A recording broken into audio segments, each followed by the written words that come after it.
everyone, today I'm creating some cards using the Call Me Crafty April 2024 SheetLoad of Cards template. I'm part of the collaboration team, so you can use the hashtag on the screen or in the description below, as well as the playlist below to see all of the amazing creations from the rest of the collaboration team. We all take a totally different approach, so I highly recommend checking out different videos. You will get lots of different inspiration. For today's project, I really wanted to use some 12 by 12 paper that I have in my stash from Paper Rose. It is called the Little Tots collection. I'm not sure if it's still available. If it is, I'll link it below. But I really wanted to use these cut aparts on the 12 by 12 size paper. Now, in my mind, they were the perfect size to go on the front of the card, but in reality, they are 3 by 4 inches, which meant they were too big for me to do the card sketch as originally designed. So I have adjusted the specifications a little bit, but I'll explain that shortly. I also decided, because they were black and white and quite plain, I wanted to either use some pink to really highlight sort of the rosy cheeks on some of the animals, or maybe some blue or some grey. And you'll see a little bit later on what I decided to use as my highlight colour. As a spoiler, it was not that pack of 12 by 12. Given that I've got the full pack here and it has the whole Little Tots collection, I just took a moment to show you each of the pages. There's 2 of each of the 12 by 12 in the paper pack. I'm just running through so that you can see everything that's included. It really is a black and white collection with a little bit of like musky pink. You can see here that I'm cutting out the 4 by 3 inch cut aparts. And when I'm chopping these down, you can see I'm doing 2 slices on each vertical. And this is because I'm basically cutting slightly on either side of the line. I've decided that it is impossible to cut perfectly on the line. So rather than try and then have to check it and then go back and double check and then cut it again, I just do 2 cuts to begin with, and it makes it so much easier. All right, so it is at this point where I was trying to work out, how am I going to make this work? So I've got this cut apart without any matting layer on it at all, and I'm trying to figure out, how do I line that up on top of a 3 1/4 by 3 1/4 inch square that's been cut in half. Now, maybe that looks okay, but I just did not like how the cut aparts underneath didn't go all the way to the edge. So what I did is I changed the sketch a little bit. I've made the square bigger. So per the design, you get a 3 inch piece of paper on 3 1/4 inch. I'm using 3 1/2 on 3 3/4. So I basically just made the square 1/2 inch bigger. Now it gives you a really tiny border around the edge, and there's lots of white and layers and quite a bit of the cards covered up. But I actually really love how it shows in the end. You just get the pop of colour around the edge, and the focus is on the really cool black and white cut apart, but it is different. It's actually so different that I had a good think about this sketch and how I could use it differently.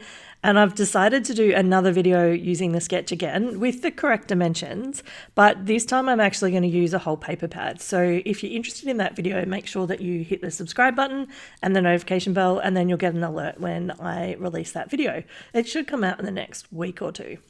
All right, so back to this. This is absolute bulk card making at its best. I have this shimmer cardstock, and this is quite heavy. It's intended for invitations. So I'm running through and chopping all of these down to the 3 1/2 by 3 1/2. And I've decided that I'm going to invert the colors. So for half of the cards, I had the blue at the bottom and then the pink on top. And then for the other half, I flipped it. It worked out really well because half of the cut aparts are predominantly black, and then half of the cut aparts are predominantly white. So you can see me here doing the white matting layer on the pink. When I get to the blue, I actually do a black matting layer on the blue. I had no clue, honestly, at this point, what I was going to do with the white cut aparts. I just put them aside and worked on the black ones first. And I just thought, oh, when I get there, I'll be able to figure this out. So please don't think that there's always a perfect plan and that all of this comes really easily. It doesn't. Often I break it down and do it in phases, or the things that I've got a clear plan for, I'll do those. Maybe I'll go away and come back and take a look at it later. You might notice that my sleeves are red at the beginning of the video, and then they're blue now because I'm working on a different day because I split the project. Did part of it on one day and part of it on another. Just running through, chopping all these down. Now, I was not really careful about how I chopped them, but I was very careful that I kept them in pairs together. So I'm picking up one from the top and one from the bottom each time that I'm layering these up, and being very, very, very particular about it, because if I'm not being particular about when I cut them, they will look different if I pair up the wrong two pieces. So that's my tip. You can have a shortcut with how you cut them down by not making them the exact same measurement, but you've got to do the work afterwards to make sure that you line them up as pairs. Otherwise, honestly, it can look very messy. The blank layer in the middle with that gap, if it's not consistent, I just think the cards can look, a bit just messy, I guess. So running through doing them production line style, and I'm using my liquid glue for these because it gives me just a little bit of wiggle room when I'm adding the pieces of paper onto the backing layer.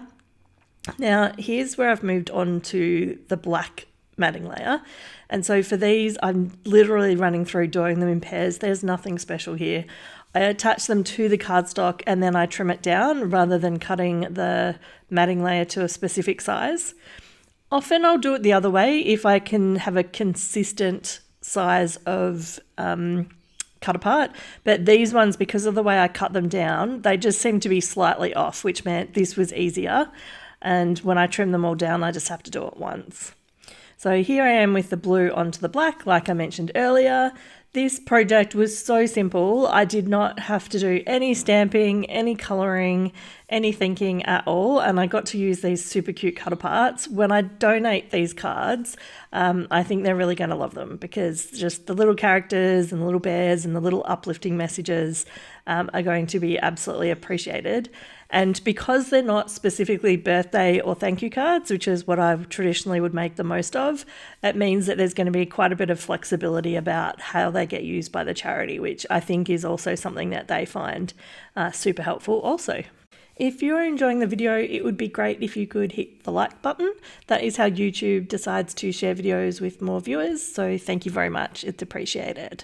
So here you can see the inverted card. I still have a white border around the very edge, but then I've got the two black matting layers.